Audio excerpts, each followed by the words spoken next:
Hoy salió a la venta Nintendo Switch 2 en todo el mundo. Se trata de un gran acontecimiento en la industria de los videojuegos y del inicio de la 10ª generación de consolas de videojuegos. Así es, a pesar de que su potencia no es la misma que tendrán los sucesores de Xbox Series X y S y PlayStation 5, consideramos que la verdadera competencia del Switch no son las consolas del mercado actual, sino las de la generación que sigue, como ocurrió con su predecesor. Así que esta fecha es un hito en la historia de los videojuegos de consola. Todo parece indicar que Switch 2 será un éxito y que estará agotado durante mucho tiempo. Entonces, ¿por qué preguntamos si ya perdió? ¿Hemos perdido la razón?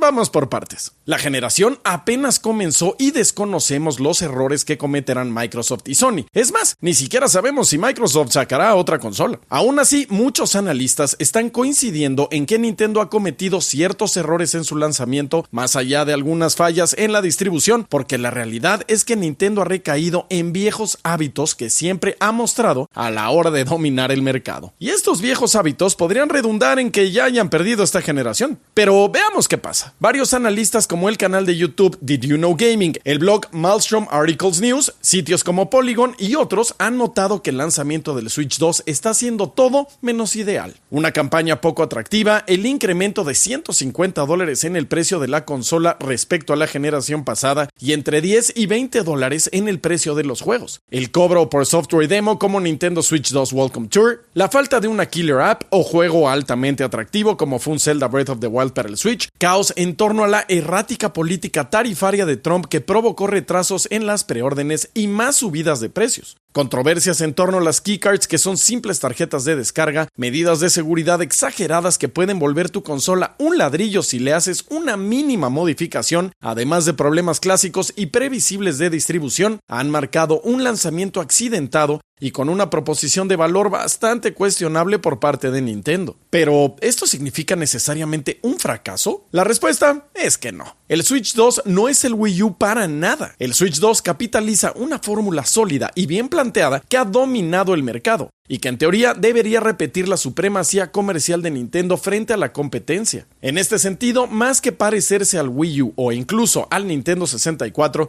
el Switch 2 se parece al Super Nintendo, una de las mejores consolas de la historia que además venció a Sega. ¿Por qué preocuparse? Bueno, el Switch 2 tampoco es del todo Super Nintendo. Le falta un Super Mario World. No está compitiendo codo a codo en cuestión de poder contra Sega. Y aunque cuesten más o menos lo mismo ajustados a la inflación, la propuesta de valor del Switch 2 no está cerca de la del Super Nintendo. Pero dejemos de lado estas comparaciones históricas, que a veces ignoran que el contexto de los productos es enormemente diferente. Porque el gran problema es que, como lo muestra el análisis de Did You Know Gaming, parece que poco a poco Nintendo está dejando de ser esa compañía disruptiva e innovadora que conocimos y se está asentando en un lugar más o menos cómodo del mercado, con las ventajas y desventajas que esto implica. En resumen, quienes hoy dirigen Nintendo son gente sin experiencia en programación y desarrollo de productos, como la que tenía Iwata. Tampoco son visionarios financieros como Yamauchi, sino más bien son figuras financieras para quienes lo importante es ofrecer ganancias a los accionistas. Lejos están los días en que Iwata recortó su sueldo por el fracaso del Wii U. Bajo esta óptica, parece que la nueva administración está priorizando extraer el mayor valor posible de los consumidores que pueden pagarlo, en lugar de ofrecer un producto económico que conquiste más mercados. La realidad es que el precio del Switch 2 es absurdo para su propuesta de valor en términos de potencia y de oferta inicial de títulos. No estamos negando que eventualmente lleguen a la consola juegos muy buenos, pero en este momento tenemos más bien algo normal, menos emocionante que antes. Eso hace más difícil tomar la decisión de comprar un Switch 2. Tuve un Switch y lo compré específicamente por Zelda, así que comprar un Switch 2 por Mario Kart World no me emociona, aunque sea un buen juego. Simplemente no soy el mercado de ese producto. Entiendo que muchos consumidores lo ven de otra forma, que no pueden extrapolarse datos de un solo consumidor, pero aquí hay algo que simplemente no está funcionando en términos de presentar la consola como algo indispensable. En estas semanas hemos hablado mucho sobre los problemas del Switch 2, pero ¿qué tal la competencia? Aquí es donde curiosamente Nintendo podría también ganar ventaja. Lo decimos porque a menos de que Sony realmente haga un Xbox One y se vuelva loco con una consola exageradamente frente cara con un entorno de desarrollo malo o pretensiones absurdas para el público o la industria, sabemos que un PlayStation 6 le ganaría eventualmente al Switch 2. No lo decimos por fanboyismo Sonyer. Por ejemplo, actualmente el PlayStation 5 está ganándole en ventas al Switch, y aunque ni de lejos llegará a ser un problema para Nintendo en términos de ventas generacionales, sí muestra que el mercado de Sony es fuerte y dedicado. El Switch 2 seguramente enterrará temporalmente o incluso de manera definitiva al PlayStation 5 en la tabla de ventas. ¿Pero lo hará con PlayStation 6? Recordemos que una de las razones por las que el Switch dominó de la manera en la que lo hizo es que los lanzamientos de Xbox Series S y S, así como PlayStation 5,